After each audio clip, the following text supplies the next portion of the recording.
Viewers and subscribers, welcome to Beating the Press podcast. I am your host, Rafa. Now, coming up on the weekend, we have two delicious games for the football fans. We have Spurs versus Brighton. There we see fifth place Spurs facing off against sixth place Brighton. And we also have the big one, Liverpool versus Arsenal, with some serious title implication in that one. Now, joining me today to preview these two matches, we have with us Leon. Welcome, viewers and subscribers. All right, Leon, we're going to jump right into it. No time to waste. We're going to take a look first at the Spurs versus Brighton game. Fifth versus sixth, two teams which are looking for European places. Everyone is fighting for that top four position at this point in time. How do you see these two teams matching up heading into this one?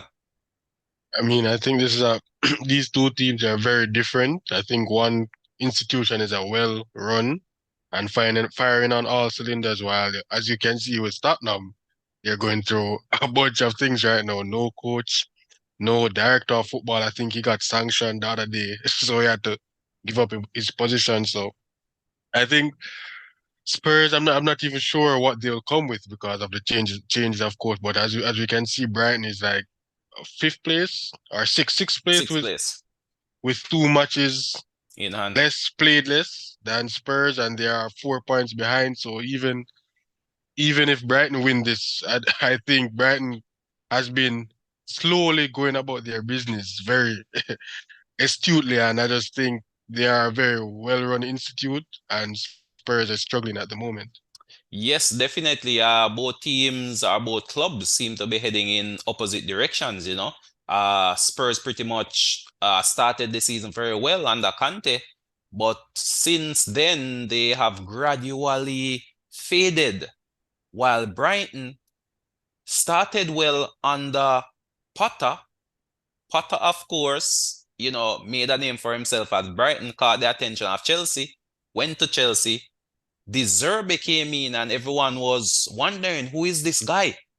But so far, he has been doing a tremendous job at Brighton, and you could even say he has even elevated the club because oftentimes under Potter, Brighton was a team which would dominate possession, create chances, but struggle to score.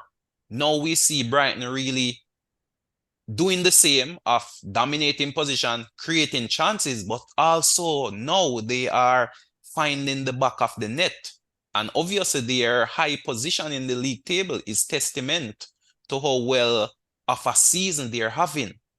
So this is gonna be a interesting match, a very difficult one in my opinion to call. But Leon, tactically, how do you see both teams matching up from a team selection point of view? And also, who are some of the key players we should be looking for in this one? So I'll start first with Tottenham. I think Tottenham will line up in a 3-5-2. There you would have Kane at the it's 3-4-3, I think. You have Kane at the top, you have Son and Kulusevski, two mid behinds, then you have Perisic wing back, Højbjerg, Oliver Skip. I saw Oliver Skip started the last match, and then you'll have the new wing back Poro, and then you'll have the back three of Lingley, Dyer, and Romero. So I think under Conte, I think this their new coach or interim coach. I think he was the assistant under Potter, so I think their style of play will be similar. I think Tottenham will sit back and hope to hit Brighton on the counter. I think for Brighton, I think Brighton has been trying to impose their style of play on whatever team they play. So I think Brighton will go to attack Spurs. We know we have Mitoma that's in fine form. We have Estupinian, their new left back, fine form. Even the young kid, Ferguson, 18, fine form. So it's just Yes, like yes. he's firing on all cylinders. They play high energy football somewhat to Arsenal through the midfield, then releasing their wide players, and their wide players and Mitoma for one is a 1v1 specialist. He can make something happen out of nothing. And even Solimarch, who was a left back midfield, now right winger, scoring some wonderful goal this season. So I think Spurs will look to sit back because they know Brighton will try to play and try to hit them on the counters. Kane dropping in the midfield to release either Son or Kulusevski. I think the most, other than Kane, I think the most important person for Spurs would be Kulusevski. I think he makes I think most of their play go through that side, and I think he's the main creator other than Harry Kane, of course. With him, I just see him making something happen, while with Brighton, it's just a lot of wonderful players over the field. Even the Argentine Mac Mac Alistair. Leicester, yeah, I think Brighton is playing some wonderful football. Yes, definitely. Brighton is gifted with technical players, and they are also putting in the work additionally to that to really dominate teams. They are a possession-based team. They've continued that approach under De Zerbi. Potter, I would say, laid a very solid foundation for De Zerbi, which, as I said, he has just elevated the team to the next level, really. But a lot of technical players, on the Brighton team, and they have good chemistry. They have been gelling well together. Even in the goalkeeping department, we see recently where their main number one, Sanchez, he pretty much lost out the number one position to Steele, and they have not lost a beat.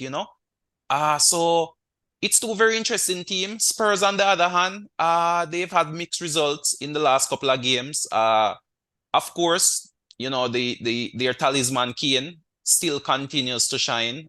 He's the second leading goal scorer in the league currently. So Spurs do have a goal in them.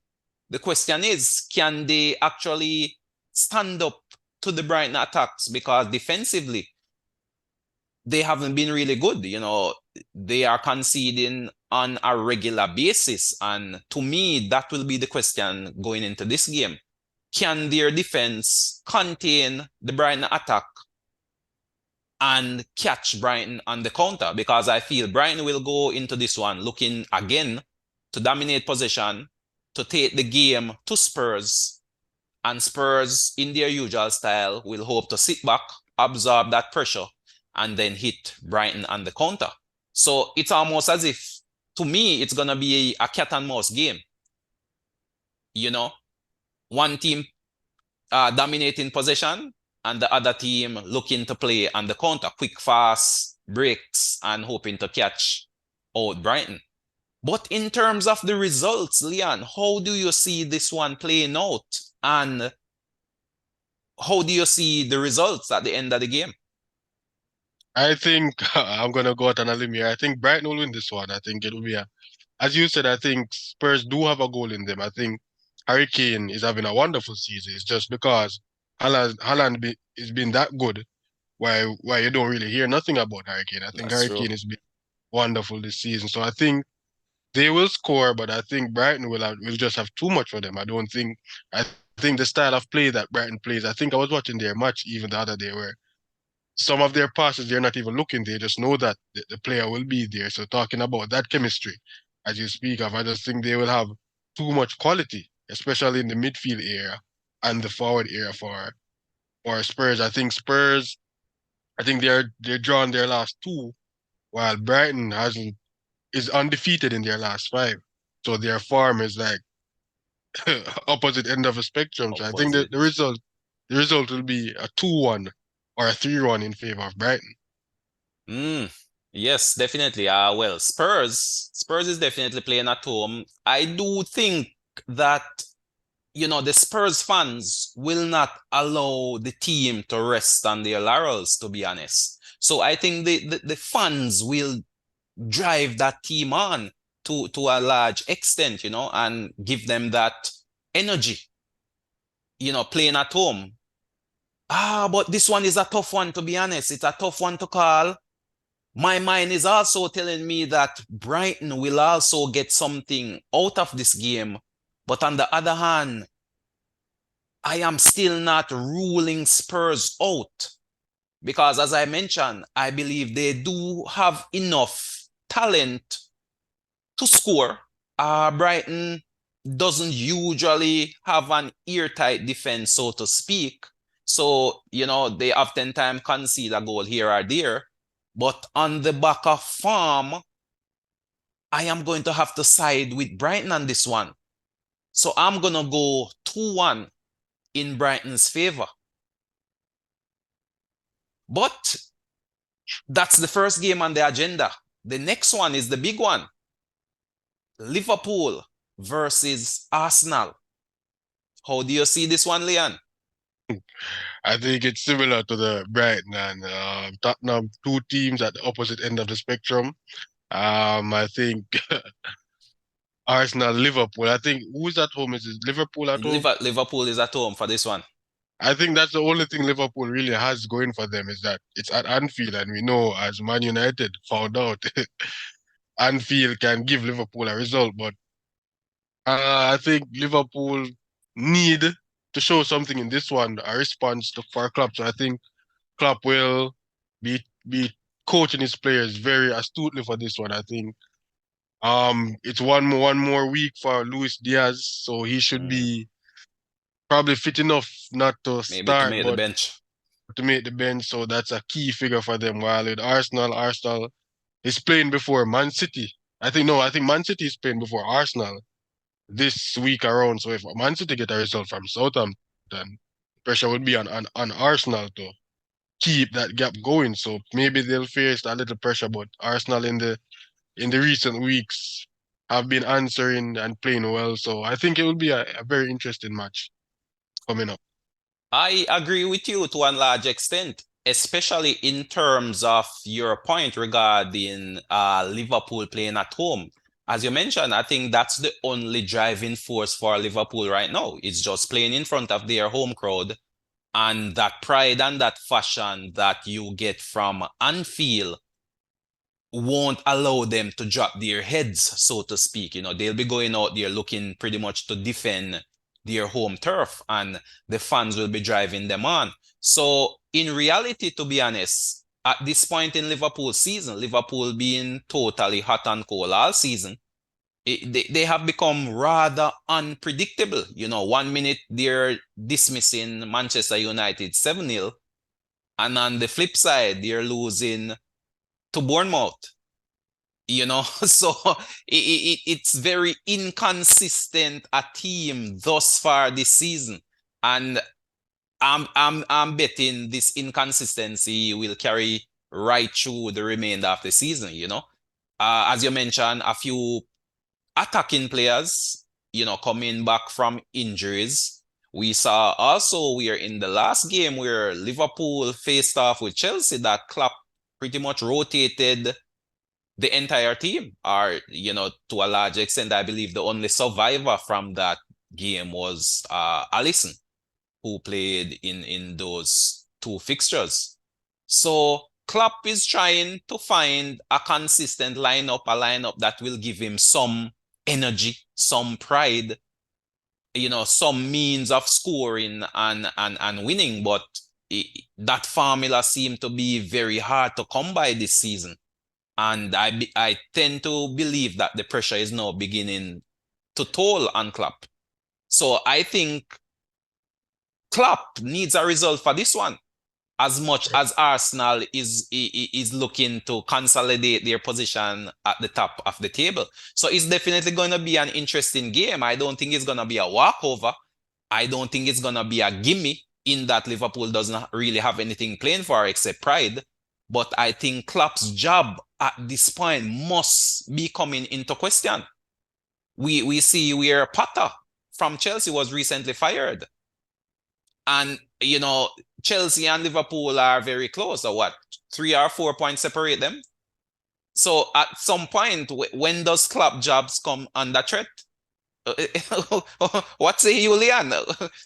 What Klopp? Is he the man for Liverpool in this moment? Or I will mean, Liverpool need to change going forward? as I said last week, I don't think he'll get the sack, but in football, you'll never know. I said that a long time ago about Pochettino, and Spurs did sack him. So I think he needs a result desperately, and I think even a lot of changes that he made last game is in attempt to like stir up something get Mm. something out of the players. And for this match upcoming, I think you would want to win it. And if they have like another big loss to like what they had against Man City, the pressure is gonna be really hard because as we know, the Scouse people are they will only stay faithful for so long. It's a result based game. It's a And result-based game, and these modern fans are very fickle. As soon as you have a string of bad results, it's clap out. Even though, I mean, he has brought a level of success at Liverpool. After Liverpool being in the wilderness for so many years. But at some point, you have to start questioning, results and performances. And thus far this season, the performances for the main have been very underwhelming. And I just feel that he needs to adapt his style to the current players available to him. That high line, high pressing game, that high energy game seem not to be working because the midfield currently lack the legs to you know press. So at some point, tactics need to adjust to suit the player which are available. I think Yeah, Yeah, I think that's the criticism that I can give Klopp. I think based on whatever player he has, it's always one style of system, one set play. Even though if the players can fully maximize that system, he doesn't like adapt it to each player. Like drop the line a little because his centre backs aren't really on form to deal with that high line, and even his midfield was a major part, and that midfield doesn't have legs anymore.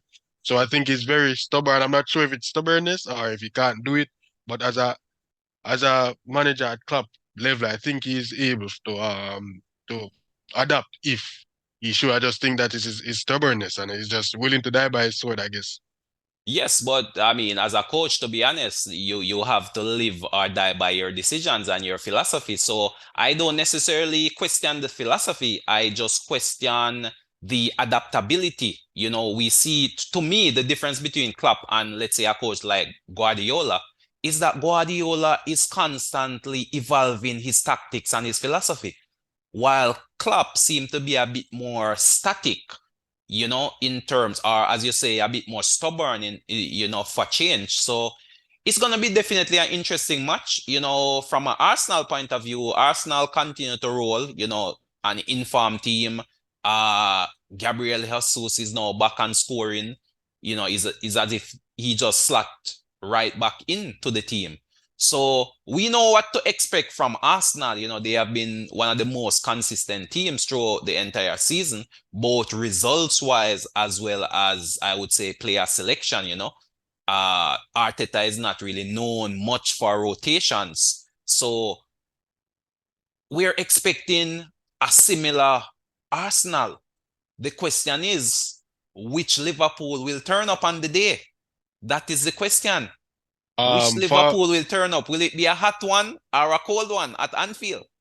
I think for this match, I think the first probably 15 to 20 minutes will be telling. I think Liverpool will be out and about for the first 20 minutes. Where the trouble sets now is that if Arsenal get a goal in the first 15 to 20 minutes, then we'll see how Liverpool responds because a goal when you're at home and trying your utmost best from the opposition, it can take your legs from under you, so to speak. So I think it's just how Liverpool responds in the first 15 to 20 minutes. And even though their midfield doesn't really have the legs anymore, I think a one-off match as this, I think they should be able to muster, as we saw, because we know they can do it, but not for Right. same period. So I Yes, think and the question again must be asked, which Liverpool team will actually start as well? That is also questionable because we see where Klopp has been searching for consistency and some kind of winning formula. So right now, I don't even know which 11 will actually roll out come match day. It's hard to call. As I said, I don't know if the rotation was in preparation for this game or the rotation was in response to the annihilation by City. Klopp wanted to shake things up and let the players know that, hey, you're not an automatic selection, because we even saw the likes of Salah. being dropped. A couple of years ago, this was unheard of. Van Dijk being dropped. I think Van Dijk was ill actually. I don't think he was. I think he was Well, ill. he deserved to be dropped based on just that performance as well. So maybe the illness just came as an excuse, but Trent dropped, Robertson dropped. The front line.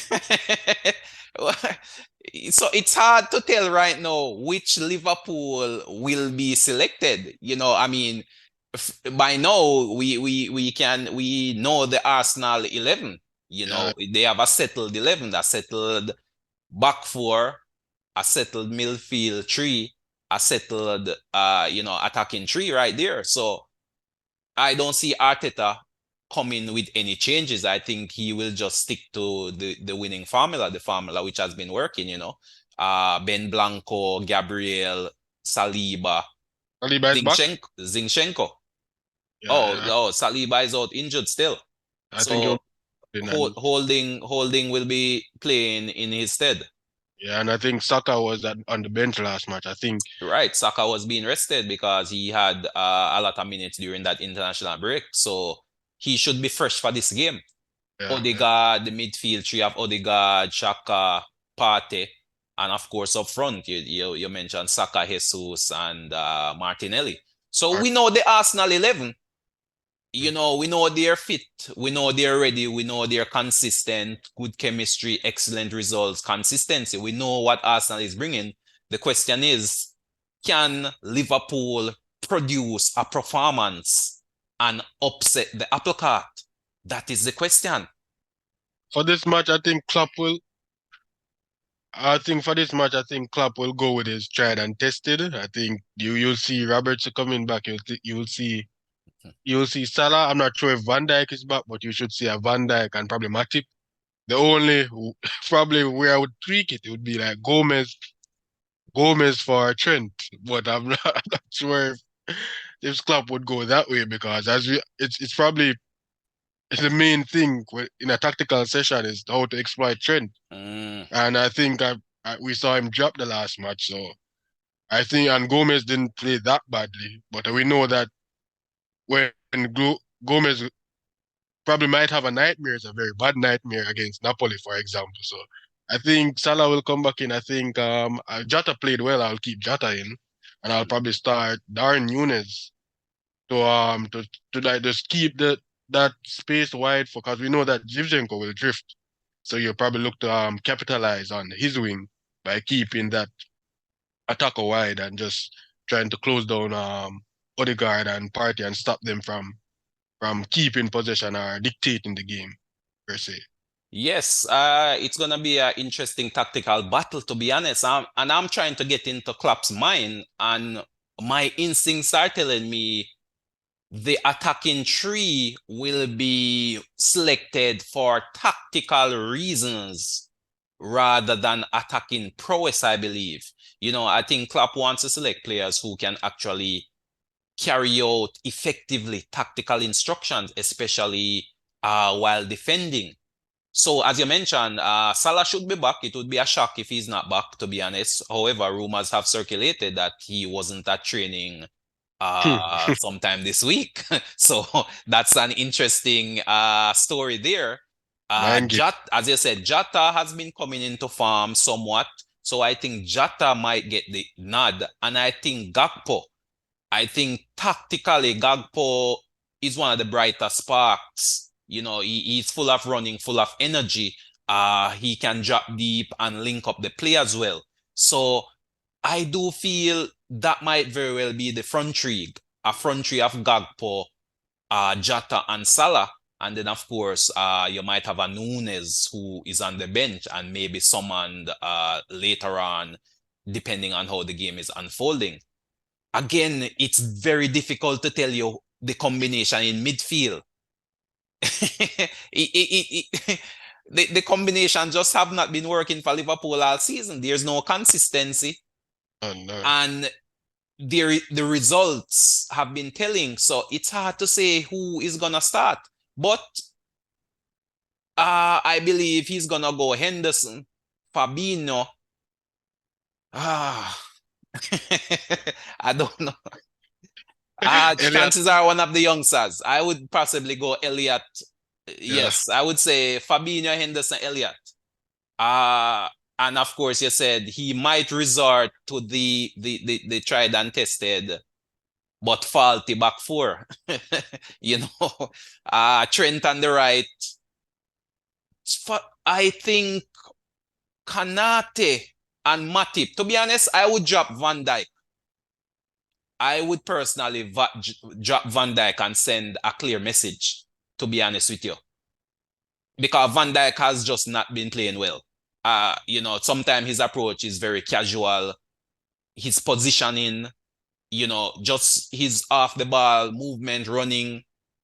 It just hasn't been up to speed. So personally, I would send a message to Van Dijk and drop Van Dijk and use the same pairing that was used against Chelsea, Kanate and Matip. I love Matip as a defender, and Kanate has running and that grit and that fight. While he may not read the game as well as a Van Dijk, he may make up for those lapses with his speed and his physicality. So I would go Kanate and Matip, and of course Robertson comes back in, and of course Alisson in goal. That With would be Van my D- setup, but a very difficult one to call. with Van Dijk, I think as soon as Van Dijk is available, I think Klopp just readily throws him into the starting lineup. So I agree with that back two, but I think Klopp will go with Van Dijk. I think since his injury, I think he lost like a burst of speed, which helps him with his casual demeanor. I think that extra speed that he had helped him a lot. But since losing that speed, I think he's just a little bit off in readjusting. I just think it's mentality, Leon. Could be Sometimes players become, what should too. I say, casual. They feel as if I have to make the 11 once I'm fit. And as a result, take on a lackadaisical attitude in terms of the standards being dropped. So personally, I think that was the message Klopp was sending with so many changes against Chelsea. And to some extent, the result might have helped in that justification, in that they got a point from the game. So I think personally that's the message Klopp was sending. So I indeed hope the players would have received this message and come out firing, come out with a vintage Liverpool performance and blow this title race wide open. But in terms of gameplay and results, Leon, how do you see this one playing out? And what is your call for the results at the end of full time? With gameplay, I think Arsenal will eventually dominate the possession, eventually, but I think I think the first 20, 25 minutes is key. Depending on how Liverpool asserts themselves in that game, we could see how the game unfolds. I think Arsenal will be looking to dominate possession, as we know. They're fluid football, exchanging positions, dominating the midfield. I think the thing with Liverpool, I think Liverpool in its pomp, it's a perfect team to counter these possession-based teams. I think that's why Mm. City's been having trouble with Liverpool over these years. I just think the counter pressing is very hard for those teams that likes to keep possession. So I think if Liverpool can come with one of those performances, I think it will be a more an even based games. And we know that Liverpool attack has a lot of dynamism, and both teams play with high lines. So it will be like a game of transition also, if no one can stamp their authority on the game. For results based, I think it's a very tricky one, knowing that Liverpool is at Anfield. So I would say Arsenal 2-1 still, but I could easily be a draw in this week. Yes, this is definitely, from a Liverpool fan, I should say, a hard one to call. But I'm sure the neutrals would be saying Arsenal all the way. I mean, Liverpool is out of form. Arsenal is flying, leading the league. Liverpool is languishing in mid-table. This should be a routine Arsenal win. But the oftentimes used cliche is that football is not played on paper. So on paper, Mm. Arsenal is the obvious call. I think it will be a tight game. Both teams, I believe, will share possession. As you say, Liverpool knows one way to play, really. Yeah. So we know how Liverpool is gonna try to play. The question is, can their style defeat Arsenal? That is the question. Because we definitely know that Liverpool is gonna come and try to give high energy, try to press the game, try to nick it, try to win the midfield battle, and then do their usual build-up if they can't counter. So both teams are gonna play the possession game. So I think they're gonna share possession somewhat. But as you say, the first goal is going to be crucial, and that is definitely going to then dictate how the game goes. It's going to force the team chasing to really come out of their shell and go hunting for that equalizer. So it's going to be a tough, tight, tactical battle. As I said, I don't believe the Liverpool fans or the Liverpool crowd will allow the team to sit. They're going to try to energize the Liverpool press. And as we saw against Manchester United, if they can get the first goal, build a little confidence, then potentially we could see a vintage Liverpool performance. I do believe if we do see a vintage Liverpool performance, for me, I'm going to go with an exciting 2-2 draw. I don't see Arsenal losing, to be honest with you. And I think the best Liverpool can get from this one is a draw. So I'm gonna back a tight 2-2 draw for I this one. think it's a reasonable reasonable outcome. I think, as you said, I think the only thing Liverpool really has is the Anfield crowd, the 12th man to hope, because as you said, hot and cold, they're not really showing anything this season to let us think that they'll win. But as you said, the ball is round, and depend on what Liverpool show up, then we could really have a exciting game on our hands. Yes, definitely. I would personally love to see a Liverpool win, which would, blow the title race wide open, especially for the neutral. So, getting down to these last few games, greater excitement will be there in the EPL as a league. But we just have to watch the game. We just have to wait and see. But there you have it, viewers and subscribers. Another breakdown, another two exciting games coming up on the weekend. I just like to continue to encourage you to subscribe, share, and of course, like and comment. We are looking to grow the channel and looking to build going forward. I just also like to thank Leon for coming through again and sharing with us some very insightful comments, some very strong opinions there expressed by Leon. So until next time, viewers and subscribers, this is Rafa signing off.